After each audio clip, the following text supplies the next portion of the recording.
welcome to my channel. Without further ado, let's jump right into it. This happened back in the old days, when I was still living in the village. You know how it is, quiet life, small houses. Everyone knows everyone.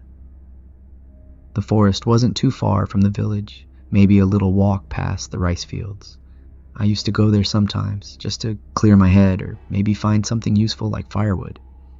People always warned me not to go alone, especially during certain times of the year, but I never listened. I remember walking out there with a machete in hand, looking for some dry wood to bring back. The trees were tall, their leaves thick, so it was darker than usual, even though the sun was still up. The sound of my footsteps felt too loud, like I was disturbing something I shouldn't. But I just kept going. As I was walking, I saw something weird on the ground. At first, I thought it was a snake because it was long and slimy looking. But when I got closer, I saw that it wasn't moving. It wasn't a snake. It was a piece of meat, long and red, lying right there in the dirt. It looked like a tongue. Yeah, I know what you're thinking. A tongue?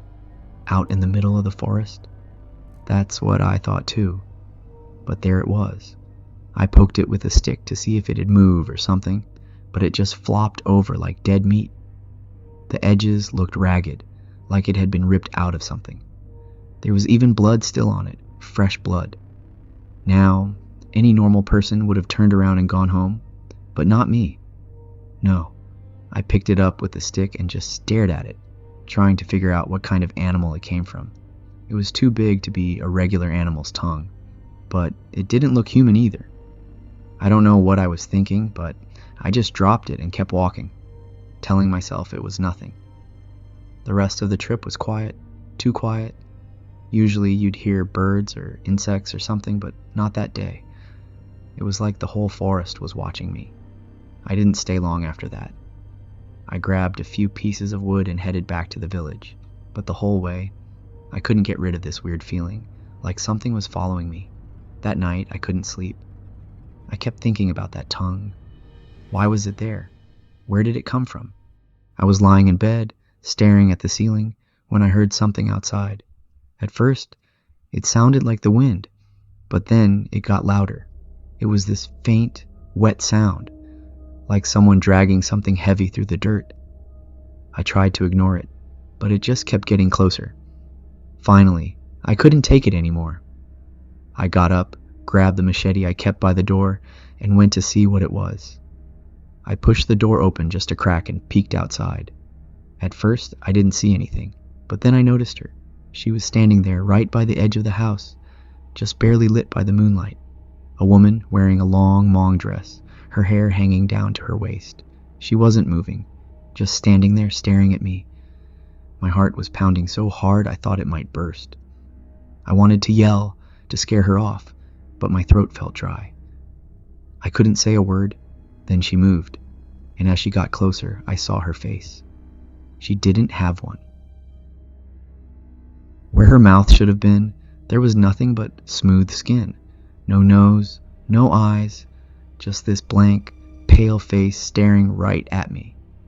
I slammed the door shut so hard it made the whole house shake. My hands were shaking as I locked it, but I could still hear her outside, that wet dragging sound getting closer and closer. I backed away, gripping the machete so tight my knuckles turned white. Then it got quiet. Too quiet. I stood there for what felt like hours, waiting for something to happen. But nothing did. Eventually, I peeked out the gap in the door. She was gone. The rest of the night, I couldn't sleep. I just sat there, staring at the door, waiting for her to come back. But she never did. The next morning, I told my father about what happened. He didn't laugh or call me crazy. Instead, he got real serious and told me I should have never picked up that tongue. He said it belonged to a wandering spirit, one that roams the forest looking for its body. Once you touch something like that, he said, it knows you. It'll follow you, no matter where you go. I asked him what I should do, how I could get rid of it. He just shook his head and told me to pray, to ask the spirits for forgiveness. So that's what I did. I prayed like my life depended on it.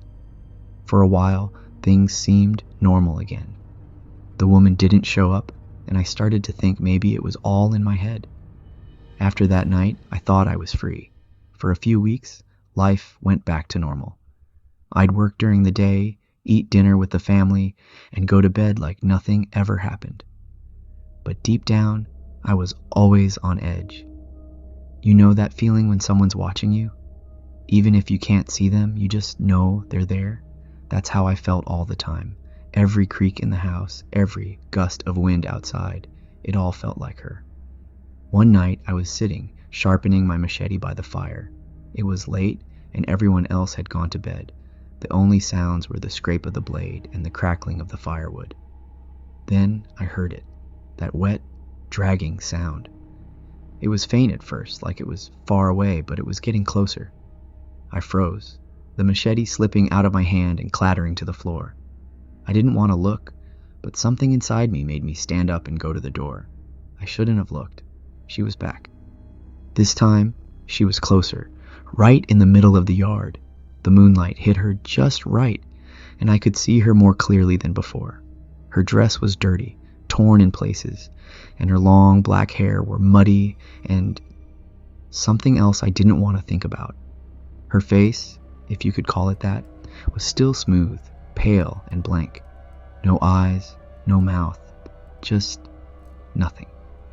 But somehow I could feel her looking at me. I backed away, my heart racing. The fire crackled behind me, and the shadows in the room seemed to stretch and twist like they were alive. I grabbed the machete off the floor and held it tight, even though I knew it wouldn't do me any good. I don't know how long I stood there, staring at the door, waiting for her to knock or try to come in, but she didn't. The sound stopped, and everything went quiet. Too quiet. I thought she was gone, so I opened the door just a crack to check. That's when I saw it. The tongue. It was lying on the ground, right at my doorstep, just like the one I'd found in the forest. Except this time, it wasn't alone. There were more of them. Dozens of tongues, all ripped out, scattered across the ground like someone had just dumped them there. They were wet, glistening in the moonlight, and the smell, God, the smell hit me like a punch to the gut. I slammed the door shut and locked it, my hands shaking very bad. My heart was pounding in my ears, and my mind was racing. Why was this happening?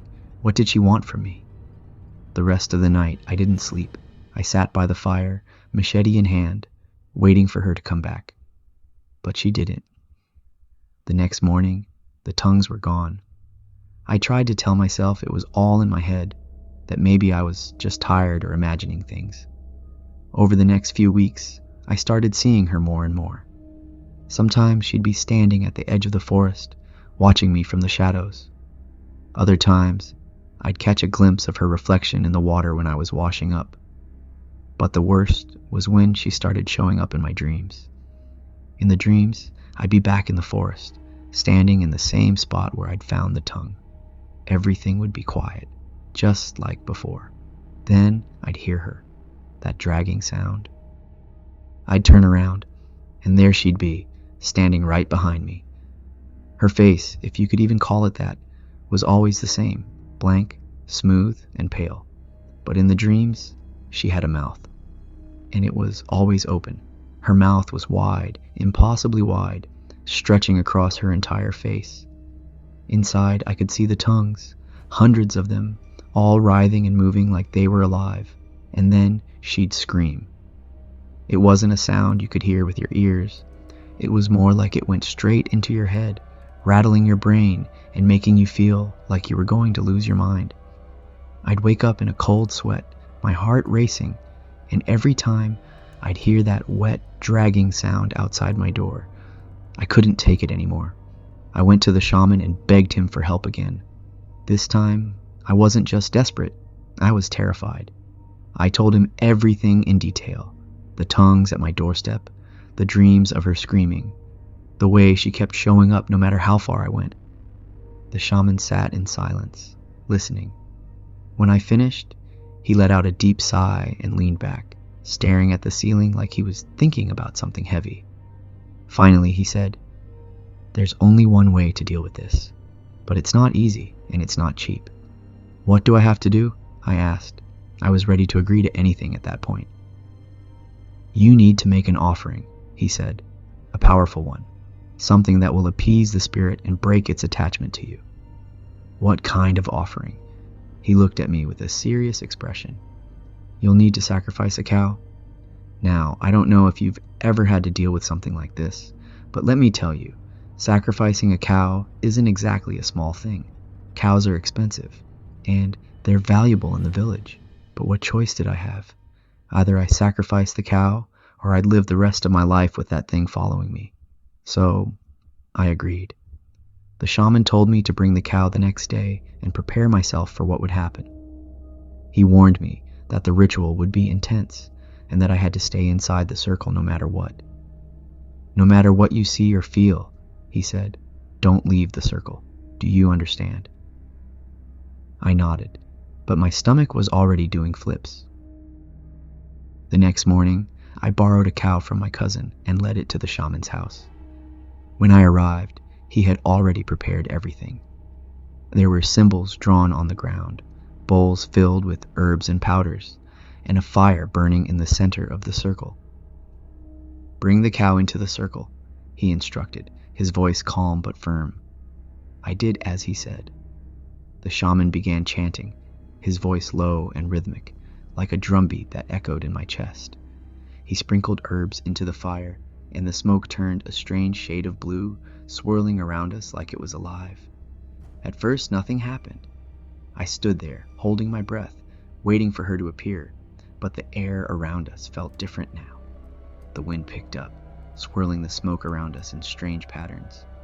And then I felt it. The air changed, like it was charged with electricity. My skin prickled, and I felt the hairs on the back of my neck stand up. The shaman's chanting grew louder, more forceful, as if he was arguing with someone I couldn't see. His body swayed with the rhythm of his words, and the fire flared brighter, casting strange shadows on the ground. I couldn't see anything, but I felt it, the presence of something watching us, circling us. The shaman's face was tight with concentration, his brow furrowed as if he was in a battle. The wind howled around us, and the fire flickered, almost going out before flaring back to life. I thought I heard whispers in the air, faint and distant, but I couldn't make out the words. My chest felt tight, like I couldn't breathe. Suddenly, the shaman threw a handful of herbs into the fire, and it exploded into a bright golden flame. The air around us shifted, and I felt a pressure lift from my chest, like a weight I didn't even know was there had been removed. The shaman's chanting slowed, his voice growing softer until it faded into silence. He slumped to the ground, exhausted, sweat dripping from his face. The air felt still again, normal, like whatever had been there was finally gone. "It's done," he said, his voice hoarse. I looked around, half expecting her to appear, but she didn't. The forest was quiet, the wind had stopped, and the only sound was the crackling of the fire. "She won't bother you anymore?" the shaman said, meeting my eyes. "But remember this, spirits like her don't forget easily. Be careful where you go and what you touch." I nodded, too shaken to say anything. Even now, I don't know what the shaman saw or fought that day. All I know is that I felt it, something powerful, something angry, and while she hasn't come back, I still avoid that part of the forest. Thank you for listening to this video. I'll see you in the next one.